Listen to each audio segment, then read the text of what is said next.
এসডিএমটি I ইন্ডোএস চ্যানেলে আবার সবাইকে স্বাগত জানাচ্ছি। আমরা গত এপিসোডে সত্যবতীর কথা শুনেছি। আজ আমরা গান্ধারীর কথা শুনব। গান্ধারী মহাভারতের অন্যতম প্রধান চরিত্র, আমরা সবাই জানি।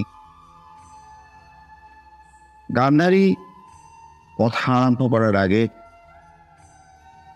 আমরা একবার রবীন্দ্রনাথকে স্মরণ করে নিই। ধৃতরাষ্ট্র আর দুর্যোধন তাদের মধ্যে আলাপ করছেন।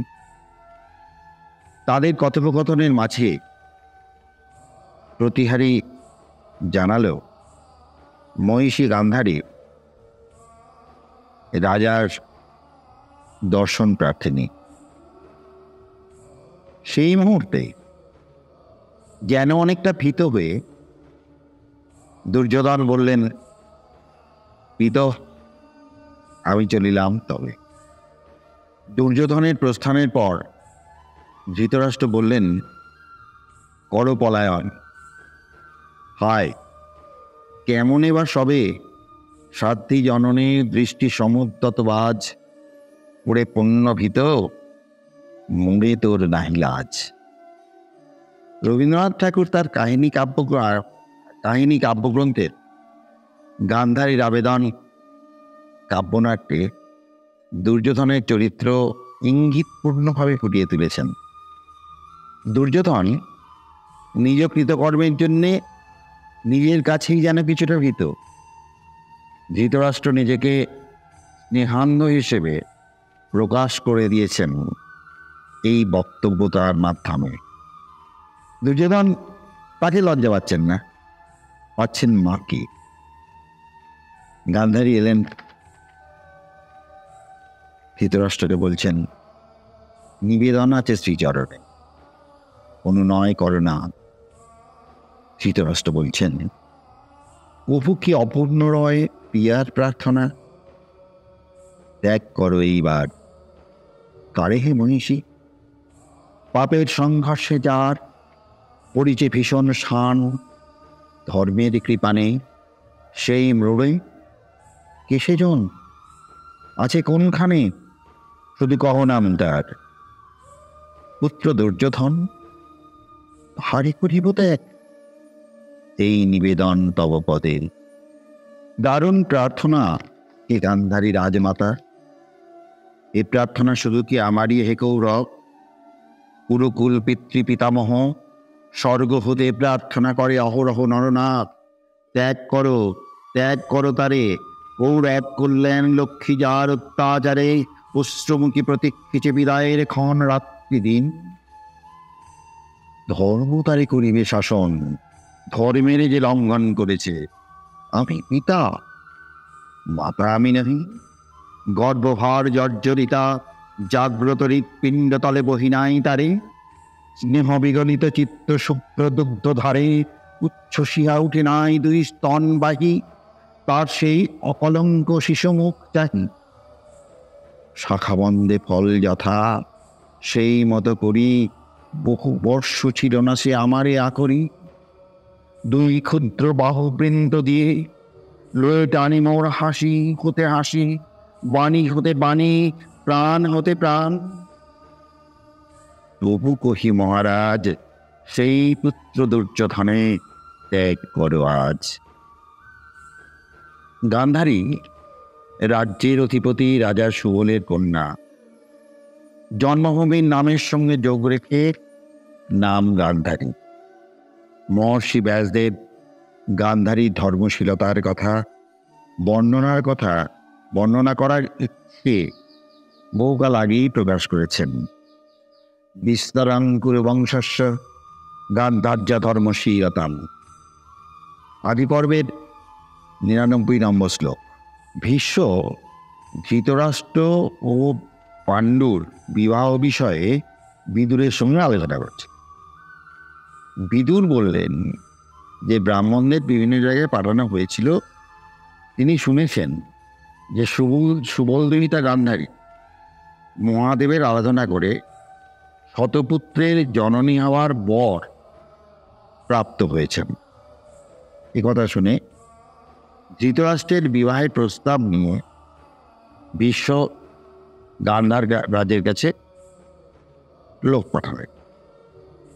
গান্ধার রাজ সুবল ধৃতরাষ্ট্রের জন্মান্ধতার কথা শুনে ইতস্তত করছিলেন স্বভাবতই। পরে কুরুবংশের মর্যাদা, খ্যাতি, আচরণ প্রভৃতি বিষয়ে স্মরণ করে সম্মত হলেন। গান্ধারী যখন শুনলেন তার জনক জননী তাহাকে এক জন্মান্ধ রাজপুত্রের হাতে সম্প্রদান করতে স্থির করেছেন, তখন তিনি এক পট্টবস্ত্রকে অনেক ভাঁজে পুরো করে নিজের দুই চক্ষু মেরে ফেললেন। তার উদ্দেশ্য ছিল তিনি যেন পতিব্রতা হয়ে থাকতে পারেন এবং নিজের অপেক্ষা কখনো অতিকে অপকৃষ্ট মনে না করতে পারেন। যে ত্যাগ, এই যে উদারতা, মহাভারতকার গান্ধারীর চরিত্রের মধ্যে সুচারুভাবে ফুটিয়ে তুলতে পেরেছিলেন। তত সপট্টমাদায় কৃত্বা বহুগুণং তদা ববন্ধ নেত্রে সে রাজন পতিব্রতপরায়ণা নাভ্যস্বাং অতি মহমিত্যে বং কৃত নিশ্চয়া। শকুনি সালঙ্কৃতা ভগ্নীকে হস্তিনাপুরীতে নিয়ে এলেন। এখানে ধৃতরাষ্ট্রের সঙ্গে তার বিবাহ হলো। তখনকার রিচুয়াল, তখনকার বিবাহ অনুষ্ঠানের যে নিয়ম, সেটা অনুযায়ী সুবলদুহিতা গান্ধারীর সঙ্গে ধৃতরাষ্ট্রের বিবাহ সম্পন্ন হলো হস্তিনাপুরী। তিনি তার চরিত্র ও আচার ব্যবহারের দ্বারা সমস্ত কুরুকুলের উপযুক্ত রানী হিসেবে নিজেকে তৈরি করলেন। মাতৃত্বের আকাঙ্ক্ষা কুমারী অবস্থা থেকে গান্ধারীর চিত্তকে, গান্ধারীর মনকে পূর্ণ করে রেখেছিল। কুমারী অবস্থাতে আরাধনার মাধ্যমে তিনি মহাদেবের কাছ থেকে শতপুত্রের জননী হওয়ার বর পেয়েছিলেন। আবার দেখা যাচ্ছে এই জায়গায় একদিন ক্ষুধায় তৃষ্ণায় ক্লান্ত হয়ে পরিশ্রান্ত ব্যাসদেব হস্তিনাপুরীতে এসে পৌঁছেছেন। গান্ধারী তাকে যথোচিতভাবে তার সেবা করে সুস্থ করে তুলেছিলেন। মহর্ষি তুষ্ট হয়ে তাকে বললেন, তোমাকে আমি বর দিতে চাই। গান্ধারী বললেন, ঠিক আছে, আপনি তাহলে পতি সদৃশ শতপুত্রের জননী হওয়ার বর দিন। সা বরে সদৃশং ভর্তুক পুত্রানাং শতমাত্মানা। যথাকালে তিনি সন্তান সম্ভব হলেন। কিন্তু 2 বছর তিনি সন্তান মুখ দর্শন করতে পারলেন না। শুধু তিনি গর্ভভারই বহন করে ইতিমধ্যে কুন্তী সর্বাঙ্গ সুন্দর এক পুত্র লাভ করেছেন। সে কথা শুনে গান্ধারীর ক্ষোভ, দুঃখ তাকে ঘিরে ধরল। শোনা যাচ্ছে এখানে মহাভারতকার বলছেন যে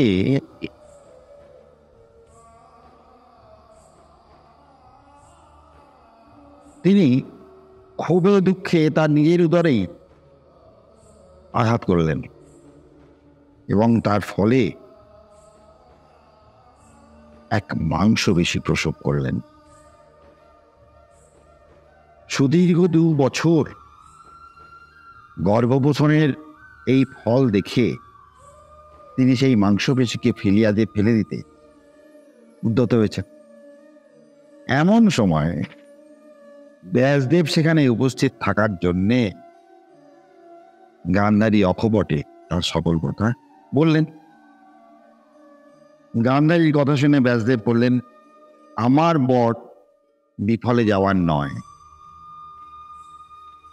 তুমি এক কাজ করো, তুমি 100টা ঘৃতপূর্ণ কুণ্ড স্থাপনের ব্যবস্থা করো এবং শীতল জলে এই মাংসপেশিটাকে ধুয়ে নাও।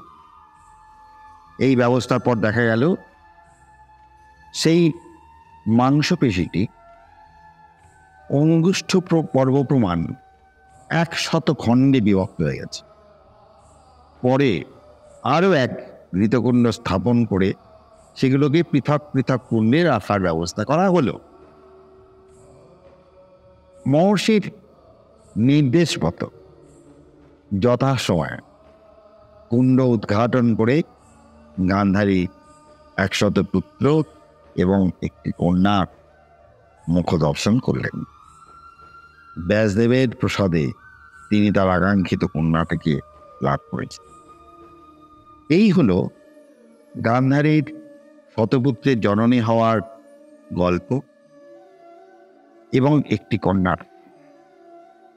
কুন্তী পুত্রলাভে গান্ধারী ঈর্ষান্বিত হয়েছেন, এটা মহাভারতকার আমাদের দেখাচ্ছে। কুন্তীর আগে গর্ভধারণ করার ফলে কুন্তীর পুত্রই যে হস্তিনাপুরের রাজা হবেন সেই কথা মনে করে তার ক্ষোভ, তার দুঃখ বৃদ্ধি পাচ্ছে। গান্ধারীর জ্যেষ্ঠ পুত্র হল দুর্যোধন। দুর্যোধন তার পিতার জীবদ্দশাতেই রাজা হয়েছিলেন। ইন্দ্রপ্রস্থে যুধিষ্ঠিরের রাজধানীকে পাঠিয়ে দিলেন, রাজধানী করে। পরশ্রীকাতর দুর্যোধন জ্ঞাতির ঐশ্বর্য সহ্য করতে পারলেন না। বিশেষ করে যুধিষ্ঠিরের রাজসীয় যজ্ঞের পর দুর্যোধন জ্ঞাতির অতুল ঐশ্বর্য দেখে আরো ঈর্ষান্বিত হয়ে পড়েন, আর সুস্থ থাকতে পারলেন না। ঈর্ষানলে সন্তপ্ত হয়ে পাণ্ডবের ঐশ্বর্য হস্তগত করার উদ্দেশ্যে মামা শকুনির পরামর্শ মতো যুধিষ্ঠিরকে দ্রুত ক্রীড়ায় আহ্বান করলেন। এখানে আমরা দেখতে পাচ্ছি যে যখন তারা যুবক, যুধিষ্ঠির, দুর্যোধন, অর্জুন, ভীম ইত্যাদি, ভাই ভাই যে কপটতা, ভাই ভাই না বলে বলি দুর্যোধনের যে অস্থিরতা, দুর্যোধনের যে হিংসা, সেটা প্রকট হয়ে দেখা দিচ্ছে মহাভারতে। হস্তিনাপুরের রাজসভায় দ্রুত ক্রীড়া হচ্ছে। শকুনির কপটতায় যুধিষ্ঠির সর্বশান্ত হলেন। ধৃতরাষ্ট্র জন্মান্ধ, স্নেহান্ধ, তিনি কি বলছেন মাঝে মাঝে, কিং জিতাম, কিং জিতাম, এবার কি আমরা জয় করলাম না কেন? কুপুত্রের সাধ্যান্ধ পিতা যখন এরকম একটা পৈশাচিক উল্লাসে উন্মত্ত প্রায়, তখন জননী গান্ধারী এবং অন্যান্যরা শোকে বিহ্বল হয়ে রোদন করছেন। অবশেষে ধৃতরাষ্ট্র বহু দুর্লক্ষণ দেখে পাণ্ডবদের শৌর্য বীর্যে ভীত হয়ে দ্রৌপদীকে বর দিতে চাইলে দ্রৌপদী পতিদের দাসত্ব মুক্তি প্রার্থনা করলেন। ধৃতরাষ্ট্র মুক্তি দিলেন, কিন্তু মুশকিল হলো কোথায়? মুশকিল হলো পাণ্ডবেরা ইন্দ্রপ্রস্থে যাওয়ার পরেও ধৃতরাষ্ট্র স্বস্তি পেলেন না। লোভী, ষড়যন্ত্রপরায়ণ দুর্যোধন পরামর্শ করলেন আবার শকুনির সঙ্গে। এখানে ধৃতরাষ্ট্র সমীপে উপস্থিত হয়ে পুত্রদের কল্যাণের জন্যে গান্ধারী বললেন, শোকাকুলা গান্ধারী বললেন, দুর্যোধনের জন্ম মুহূর্তেই মহামতি বিদুর বলেছিলেন, এই কুড়ো কলঙ্ককে বধ কর।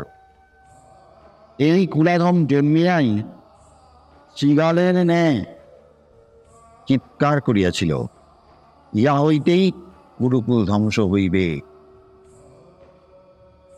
এটাও আমরা সভাপর্বে পাই।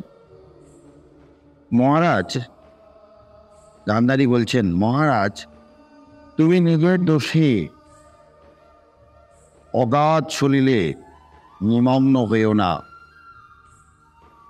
অশিষ্ট পুত্রদের অভিপ্রায়কে সমর্থন করো না, তুমি কুলক্ষয়ের কারণ হইও না।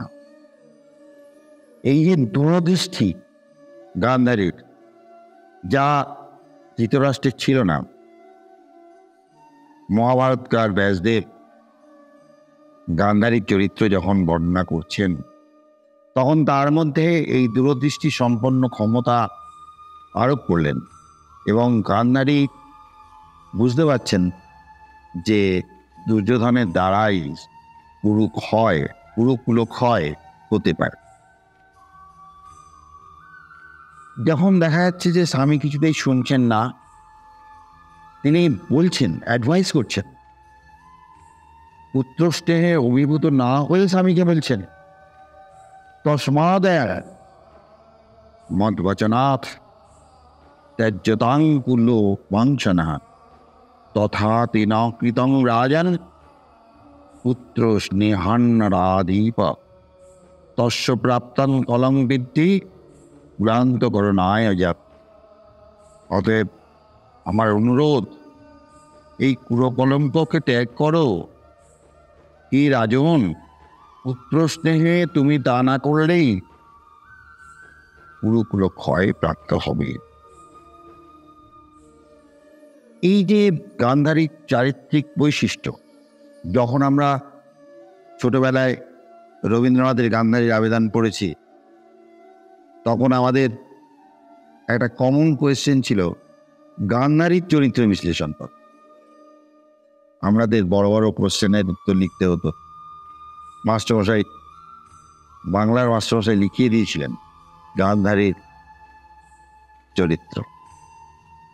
এখানে আমরা যেটা দেখতে পাচ্ছি, শুধু প্রতিভক্তি নয়, শুধু তার মাতৃত্বের আকাঙ্ক্ষা নয়, তার দূরদৃষ্টিতা। গান্ধারীর পরিণত মনের কথা কি সুন্দরভাবে মহাভারতকার ব্যাখ্যা করেছেন। সাধ্বী নারী, তার স্বামীর যে অভিসন্ধি, তার স্বামীর যে ইচ্ছে, সে বিষয়ে অবগত হয়েছেন, তা সত্ত্বেও মা হয়ে তিনি বলছেন যে আমাদের দুর্যোধনকে ত্যাগ করা উচিত। আবার আমরা দেখতে পাচ্ছি পাণ্ডবদের বনবাসের 12 বছর, অজ্ঞাতবাসের 1 বছর হয়ে গেছে, চলে গেছে। মৎস্যরাজ্যের সীমান্তস্থিত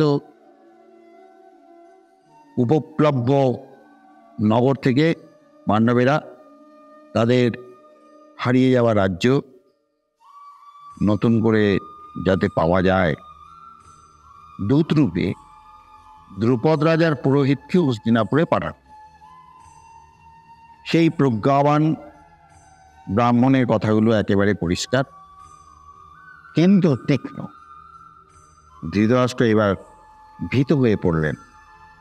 তিনি বুঝেছেন যুদ্ধ ঘটলে তার পুত্রদের আর রক্ষী নেই। তিনি মহামতি সঞ্জয়কে পাণ্ডবদের কাছে পাঠান। উদ্দেশ্য, সঞ্জয়ের বাক্যে যদি তারা রাজ্য না পেয়েও যুদ্ধোদ্যম থেকে বিরত হন। সঞ্জয় পাণ্ডবদের সকল কথা শুনে ফিরে এলেন। হস্তিনাপুরের রাজসভায় তিনি তার বক্তব্য বলবেন। ধৃতরাষ্ট্র সন্ত্রস্ত, রাত্রে ঘুম হচ্ছে না, বিনিদ্র রজনী যাপন করছেন। বিদুর এবং সনত কুমারের মতো সর্বজ্ঞ বিদ্বান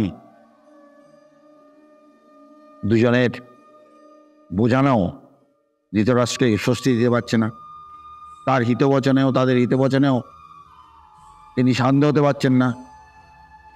যথাকালে সঞ্জয় সভার মধ্যে সর্বসমক্ষে পাণ্ডবদের মনোভাব প্রকাশ করলেন। ধৃতরাষ্ট্রের অশুভ অভিসন্ধির জন্যে তাকে ভৎসনাও করলেন। ধৃতরাষ্ট্র বললেন, পাণ্ডবদের ধৃতরাজ্য প্রত্যার্পণ না করলে তার পুত্রদের সম বিপদ উপস্থিত হবে। সভাভঙ্গের পর দিগ্ভ্রান্ত বৃদ্ধ ধৃতরাষ্ট্র ভীত হয়ে নির্জনে সঞ্জয়ের থেকে উভয় পক্ষের সৈন্যদের শক্তি সামর্থ্য বুঝে নিতে চাইলেন। সঞ্জয় বললেন, মহারাজ, নির্জনে আপনার কাছে কিছু বলবো না। আপনি অসুয়া দমন করতে পারছেন না। আপনার জনক মহর্ষি ব্যাসদেব মহিষী গান্ধারীর সাক্ষাতে আপনাকে কৃষ্ণ ও অর্জুনের অভিপ্রায় জানাবো। তাহারা মানে কৃষ্ণ এবং অর্জুন দ্বারা যা বলেছেন সে কথা শুনে আমার ধারণা আপনার অসুয়া নিবারিত হবে। তারা ধর্মজ্ঞ, বিবেকবান, তারা এমন কিছু বলবেন না যা আপনার অসুয়ার কারণ হতে পারে। ধৃতরাষ্ট্র বিদুরকে ডেকে পাঠিয়ে বিদুরের সামনে সেই কথাগুলো সঞ্জয় যাতে বলেন সেই ব্যবস্থা করলেন। সঞ্জয় তারপর কৃষ্ণের মাহাত্ম্য আর কৃষ্ণার্জুনের শক্তি সামর্থ্যের কথা শোনালেন। কৃষ্ণের শরণ নেবার জন্যে ভীত ধৃতরাষ্ট্র দুর্যোধনকে বোঝালেন, কিন্তু দুর্যোধন তিনি তো পিতার উপদেশ গ্রহণ করবেন না। নিরুপায় ধৃতরাষ্ট্র গান্ধারীকে বলছেন, তোমার দুরাত্মা পুত্র গুরুজনের কথা না শুনে অধঃপাতে যাচ্ছে। গান্ধারী পুত্রকে কি বলছেন? তিনি বলছেন, ঐশ্বর্য কাম দুষ্টাত্মান বিদ্ধানাং শাসনাতিগা ঐশ্বর্য জীবিতে হিত্বা পীতরং মাঞ্চ বালিশ বর্ধয়াং দুরিতাং প্রীতিং মঞ্চ শোকাদ নলে দহন নিহত ভীমসেনেন সত্তাসু বচনাং পিতু। হে গুরুজনের উপদেশ লঙ্ঘনকারীন ঐশ্বর্যকাম দুষ্টাত্মান, তুমি ঐশ্বর্য, জীবন, পিতা এবং আমাকেও হারাবে। সত্যদের প্রীতিবর্ধন করে আমাকে শোকানলে দগ্ধ করে ভীমসেনের হাতে যখন নিহত হবে তখন পিতার বাক্য মনে পড়বে। ব্যাসদেব দুর্যোধনকে আর কিছু বললেন না, শুধু সঞ্জয়ের কথা মতো কৃষ্ণের শরণ নিতে ধৃতরাষ্ট্রকে উপদেশ দিলেন। জননের করুণ বচনেও দুর্যোধন টললেন না।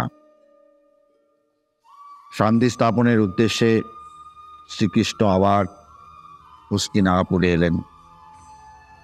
তার সুগভীর অর্থপূর্ণ ভাষণ ভীষ্ম, দ্রোণ, বিদুর প্রভৃতি মহামতি যারা ছিলেন তাদের উপদেশ, ভীত ধৃতরাষ্ট্রের শান্তির বাণী সবই দুর্যোধনের অতিলোভের কাছে হেরে গেল। এখন অরণ্যপায় হয়ে ধৃতরাষ্ট্র গান্ধারীকে রাজসভায় উপস্থিত করবার জন্যে বিদুরকে পাঠালেন। ধৃতরাষ্ট্রের ভরসায় যে হয়তো ধর্মজ্ঞা সাধ্যে গান্ধারী তার পুত্রকে সুপথে আনতে পারবেন। এই আকুতি ধৃতরাষ্ট্রের, স্নেহান্ধ পিতার আকুতি, পিতাকে পুত্রকে সুপথে আনার জন্যে তার এই আকুতি, এই কথা চিরন্তন। এই যে বিষয়টি মহাভারতকার ফুটিয়ে তুলেছেন, তা যেন কন্টেম্পোরারি একটি বিষয়। আপনাদের গান্ধারী পর্ব কেমন লাগলো জানাবেন। আর এরপরে আমরা যে এপিসোডগুলো করব, সেই এপিসোডেও আপনারা সঙ্গে থাকবেন, দেখবেন। ভালো লাগলে আবারও দেখার আহ্বান জানিয়ে আজকের মতো শেষ করলাম।